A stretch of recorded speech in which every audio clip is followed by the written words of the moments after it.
In this simple video tutorial, I'm going to share with you how you can get your Walmart promo code. You can simply get a Walmart discount code in just few simple steps.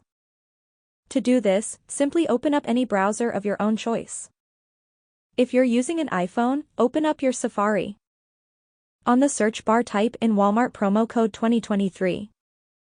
You will see bunch of different websites, but you'll have to choose a legit website. Select this website right here where you get 50% off any purchase at Walmart.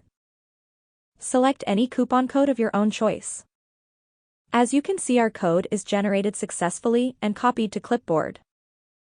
You can just tap right here on Shop Now to redeem directly to Walmart. Before leaving this page, make sure you enter your email right here to get the latest Walmart coupons every month. Go to the Walmart website and make sure you paste in your coupon code before making any kind of payment. The simple trick here is to double check down and see if your discount code is applied successfully. That's how easy it is to get your Walmart promo code every month.